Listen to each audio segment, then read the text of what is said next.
đây phải ngay á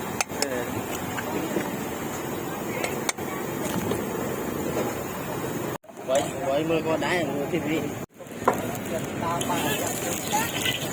cái bãi tôm tôi má tung một phi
đập buôn đập bay đập cái ở đây chứ đó đập lái đó thôi cho kia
mà bây giờ con sốt xe cái rồi cái xa tao này cái thầy dưng ê đứa mau rồi phải đang là canxi ở đây on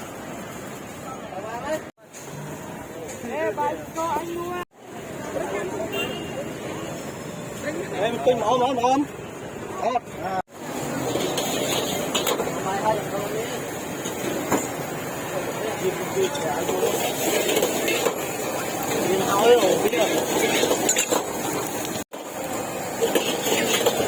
chậm chậm cái tiền tiền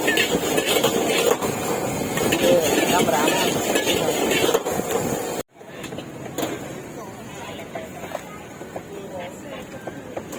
này bay cha này ba này còn ba chứ sao cho nó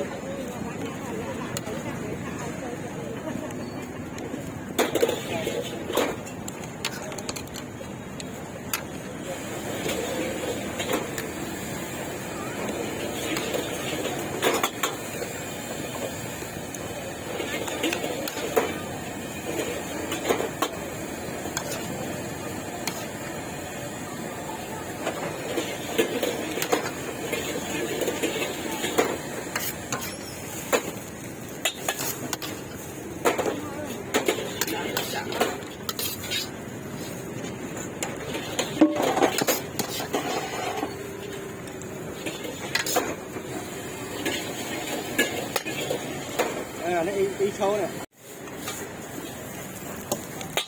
Bài cho một cái bờ lơ. Bọc tiền là này đó. Như tôi chụp lại luôn luôn ở ra rồi con cái sạc. Nâng ấy.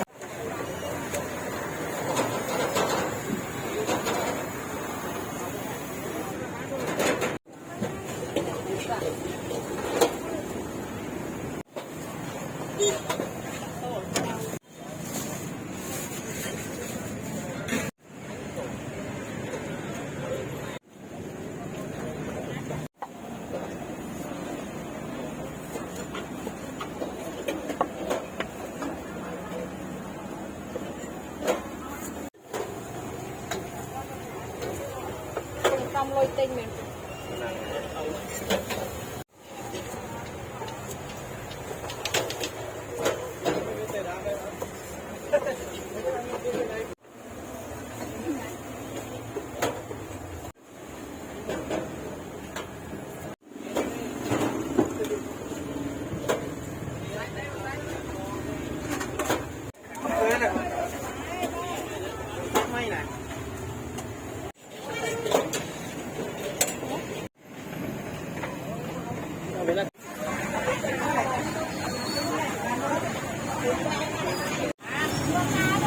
rồi cái dài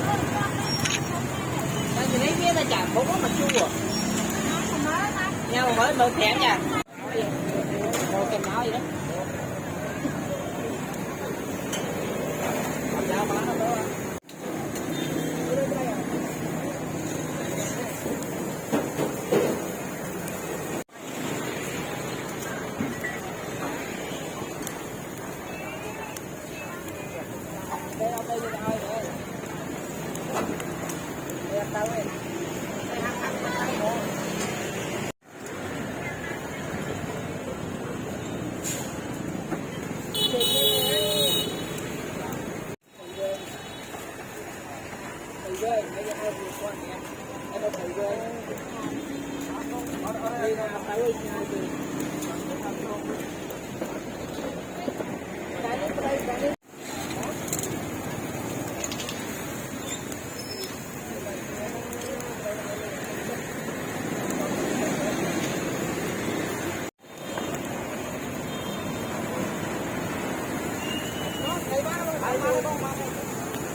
để tại bóng của bạn nhé.